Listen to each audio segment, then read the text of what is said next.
Hello student, home science की third year की कक्षा में आपका स्वागत है। आज हम पढ़ेंगे विनियोग के बारे में।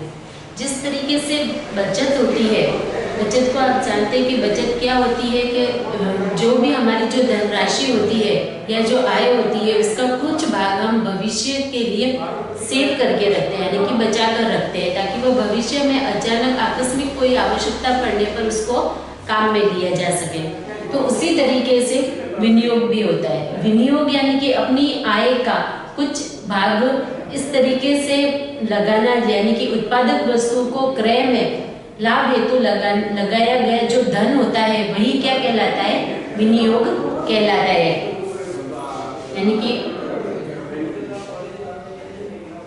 उत्पादक जो वस्तुएं होती है, उत्पादक वस्तुओं के क्रय में लाभ हेतु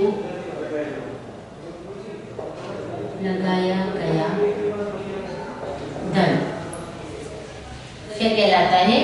विनियोग कहलाता है।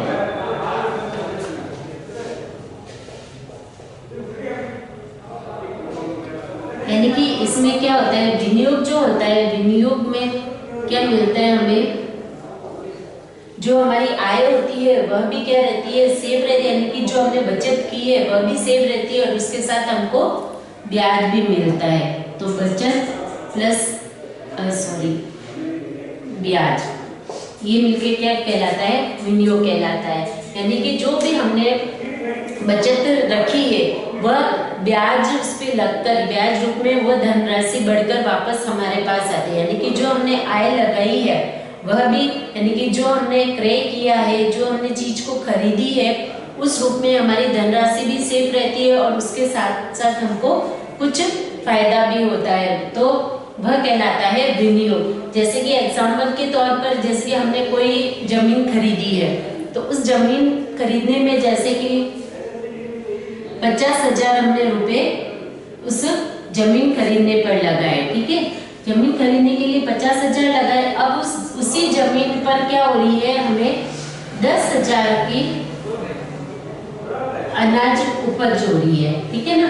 10,000 का हमको अनाज उपज हो रही है। तो पूरे वर्ष में हमको फायदा कितने का हो रहा है? 10,000 का, यानी कि अनाज भी मिल रहा है, अनाज रूप में ये धनराशि भी हमें प्राप्त हो रही है। और जो हमने जमीन के लिए 50,000 रुपए लगाए थे वह भी जमीन के रूप में हमारे पास सेव है। जबकि जैसे जैसे प्रति वर्ष इस जमीन का भाग क्या होता है? बढ़ता है। यानी कि प्रति वर्ष जैसे जैसे दिन बीतते वैसे वैसे जमीन का भाव भी क्या होता है? बढ़ता है। 50,000 से 60,000, 70,000, इसमें भी इंक्रीजिंग होगा और साथ में जो इस पे उपज की जा रही है उसके रूप में हमें रुपए भी प्राप्त होते हैं। यानी कि जो हमने राशि क्रय की है, जो हमने राशि लगाई है वह भी हमें प्राप्त होते हैं। यानी कि बचत रूप में ये जो राशि हमने लगाई है वह भी मिल रही है और साथ में अनाज रूप में ये जो रुपए हमको मिल रहा है वह ब्याज रूप में हमको प्राप्त हो रहा है। तो इसके पूरे ऊपर, यानी कि जमीन पे जो हमने राशि लगाई है वह क्या ये जो कहलाएगा वह क्या कहलाएगा? विनियोग कहलाता है। यानी कि हमारी जो भी आय है उसका कुछ भाग बचत रूप में इस तरीके से लगाना कि हमारी बचत भी हो जाए और साथ में हमें कुछ धनराशि ब्याज के रूप में प्राप्त हो सके, जिसको कि भविष्य में हम किसी भी रूप में काम में ले सके आवश्यकता पड़ने पर। तो वह कहलाता है विनियोग। अब ये जो विनियोग है यह कई रूप में काम में लिया जाता है, यानी कि कई तरीके से विनियोग किए जाते हैं, जिसमें आते हैं अल्पकालीन विनियोग,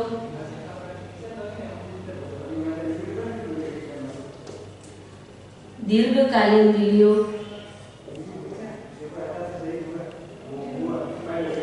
और तीसरा जीवन भर के लिए विनियोग।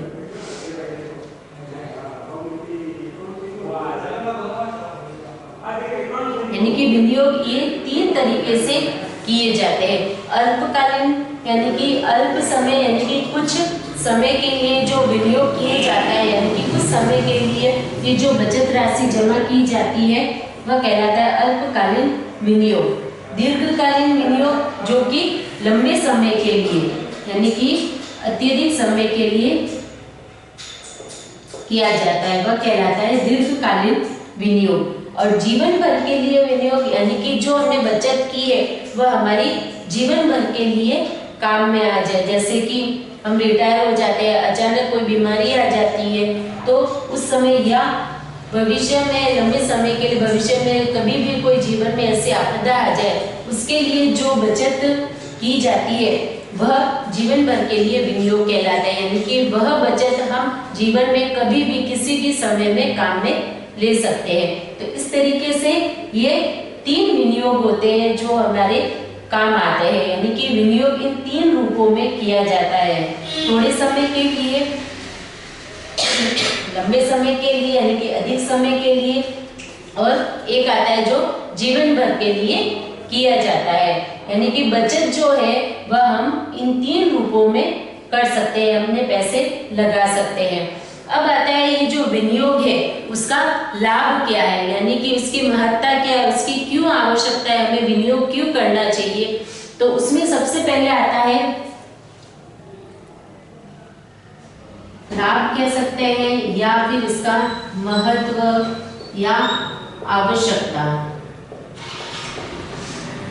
कुछ भी कह सकते हैं इसको, कि जो विनियोग है वह कर रहे हैं वह किस लिए होता है। तो सबसे पहला होता है परिवार की आर्थिक सुरक्षा के लिए।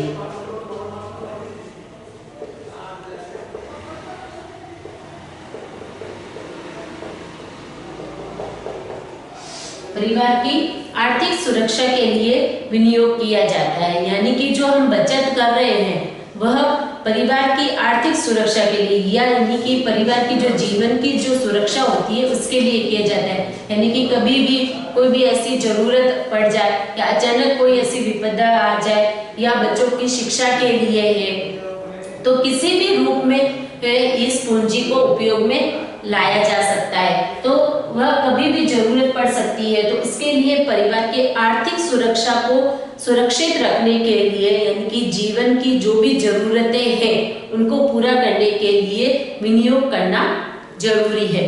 फिर सेकंड आता है सेवानिवृत्ति के समय।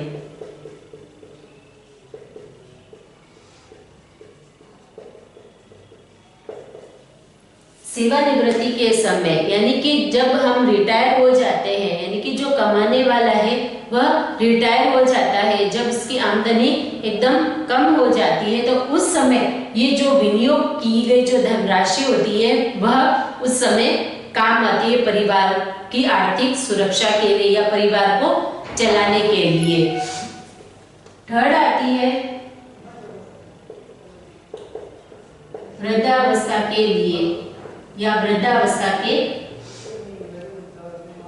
समय, यानी कि जब हम बुजुर्ग हो जाते हैं, हम कमा नहीं पाते हैं, जिस समय हमारे हाथ पैर चलना बंद हो जाते हैं, तो उस समय ये जो विनियोग की गई जो धनराशि होती है वह उस समय हमारी मदद करती है।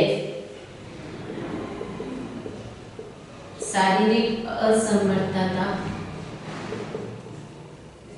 शारीरिक असमर्थता है या एवं बीमारी में,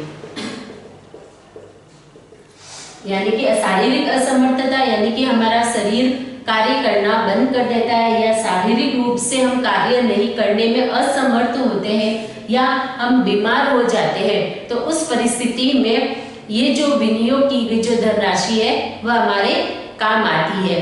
नेक्स्ट आता है इसके बाद स्थायी संपत्ति की खरीद में।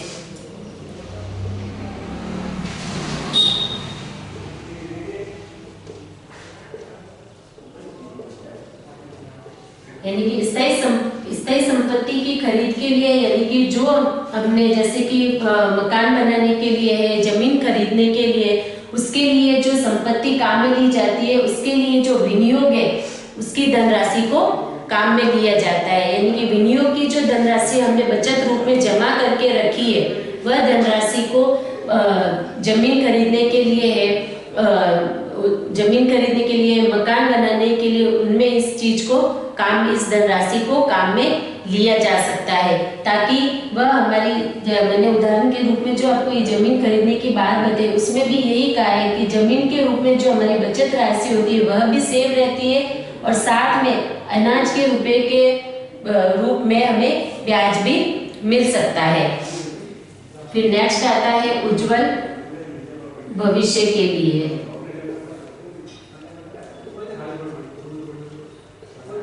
उज्जवल भविष्य के लिए यानी कि भविष्य में उच्च शिक्षा के लिए है, कोई नौकरी करने के लिए है, व्यवसाय बढ़ाने के लिए, नया बिजनेस खोलने के लिए, उन सारी चीजों के लिए भी हमें रुपए की जरूरत होती है। तो ये जो इन चीजों को यानी कि अपने भविष्य को अच्छे से अच्छा बना सके, आगे बढ़ सके, उसके लिए भी हमें विनियोग करना जरूरी होता है।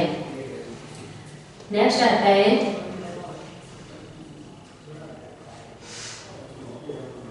दीर्घकालीन आवश्यकता की पूर्ति के लिए, यानी कि दीर्घकालीन जो लंबे समय के लिए जिन चीजों की आवश्यकता होती है, यानी कि जो जरूरतें होती है हमारी, जो कि लंबे समय तक के लिए चलती है, उन आवश्यकताओं को पूरा करने के लिए विनियोग की आवश्यकता होती है। यानी कि विनियोग के रूप में जो भी हम धनराशि बचत रूप में जमा करते हैं और साथ में उसका जो ब्याज मिलता है, उस रूप में जो विनियोग किया जाता है, वो हमारे इन सारी जरूरतों के लिए या आवश्यकताओं के लिए उपयोग में लिया जा सकता है। जो परिवार की आर्थिक सुरक्षा, सेवानिवृत्ति के समय, वृद्धावस्था के समय, शारीरिक अक्षमता होने पर, बीमारी होने पर, स्थायी संपत्ति की खरीद में, उज्जवल भविष्य के लिए और दीर्घकालीन लंबे समय के लिए जो आवश्यकता होती है, जरूरतें होती है, उनको पूरा करने के लिए हमें विनियोग की आवश्यकता होती है। यानी कि विनियोग करना इन सारे बिंदुओं के लिए जरूरी होता है, जिससे कि हमारा परिवार अच्छे से चल सके, उनका आर्थिक जो जीवन स्तर है वह उच्च बना रहे और वह हंसी खुशी से रह सके, आपस में प्रेम से, मित्रता से रह सके, एक दूसरे से जुड़कर रह सके, समाज से जुड़कर रह सके।